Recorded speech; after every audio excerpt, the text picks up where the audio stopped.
Do you ever wish that you're someone else? Like someone you admire or someone who does something really well and you wish you were them? Well, you're not alone. This is something that many people go through, wishing they were someone else, including myself, yours truly. So in today's video, we're going to talk about what you can do, how you can turn that into an opportunity. Hello, my name is Victor. Welcome to The Peculiar People, where we talk about things that will help you to optimize your decisions so that you can enjoy your career, your relationships, and your leadership.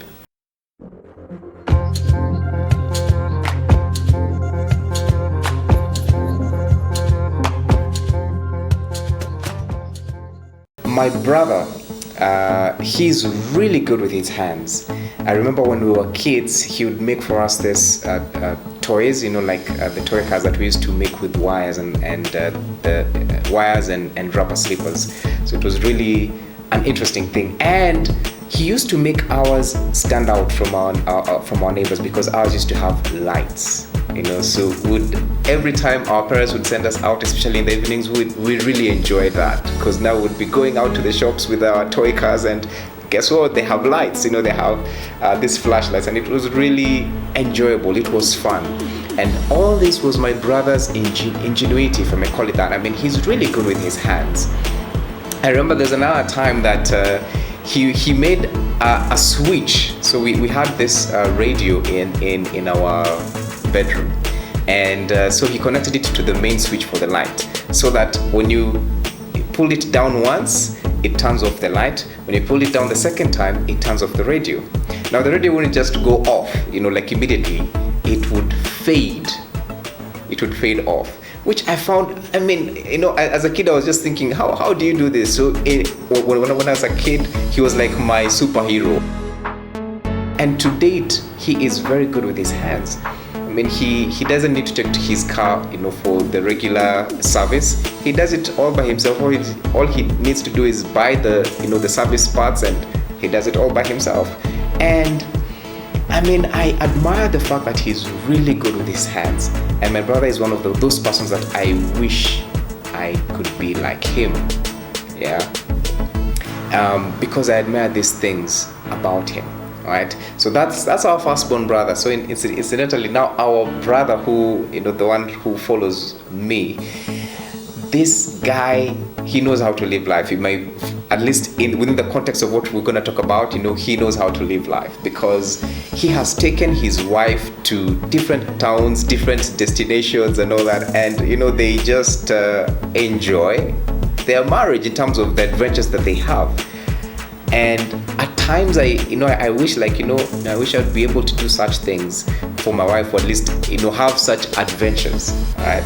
So when I look at my life, sometimes I feel like I wish I was like our firstborn brother. I wish I was like the brother who follows me.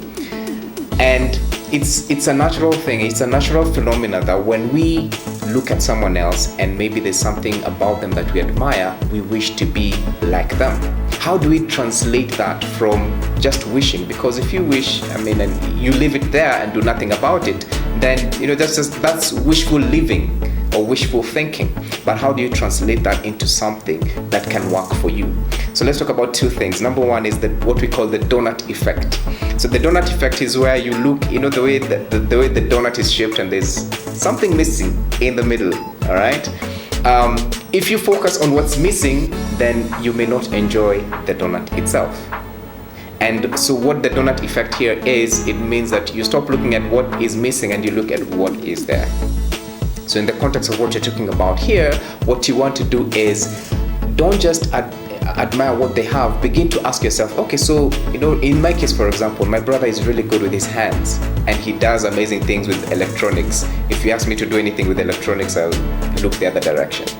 But he's very good with that. So here's what I can do with the donut effect. Ask myself, what am I good at? What am I good at? So I may not be good with cables and doing things with electronics, but on the other hand, there are things that I'm good at that my brother is not good at. And in fact, the interesting thing is that I have found him admiring some things in me that I have. All right. So when I begin to look at it that way, the donut effect, I begin to focus on what I have and not the hole in the donut, what is missing. I then begin to appreciate what I have. So every time you find yourself in that space where you feel like I wish I'd be someone like this, let that be an opportunity for you to reflect on, what do I have as a strength? Right? So that's number one, the donut effect. Number two, what you can also do is have a conversation with some of these people. Or if it's someone who has a skill that you want, or a skill that is transferable, how about talking to them? Maybe they can, mentor you, or they can talk to you about their experience. So if it is a skill that is transferable, then you can do the second thing, which is talk to them. And I've had the privilege of talking to people. And I mean, right now with the world becoming connected through internet and all that, it's easy to talk to someone from wherever they are. And if they're willing, which most people are actually willing to share their experience or to share something with you, if they're willing, that's an opportunity for you to get transferable skills. So instead of just wishing, I wish I'd be someone else, if that is a transferable skill, how about talking to them and letting that be an opportunity for you to learn? All right. So I want to ask you this question. Whom do you wish you would be? When those times when you feel, I feel I'm working this, but I wish I'd be someone else, who is that person that you wish you'd be like? And as you think about that, then ask yourself these two questions. Number one, what are your strengths? You're admiring someone else's strength, but let me invite you to focus on your strengths. What are your strengths? And number two, if that's a transferable skill, whom are you going to talk to today to help you either mentor you or give you some tips that would help you to get to where they're at today? So those are two things that you can do. And please feel free to share with us in the comment section below, whom do you wish you would be and what are you gonna do about it? So thank you for staying tuned to The Peculiar People. That's your peculiar thought for today.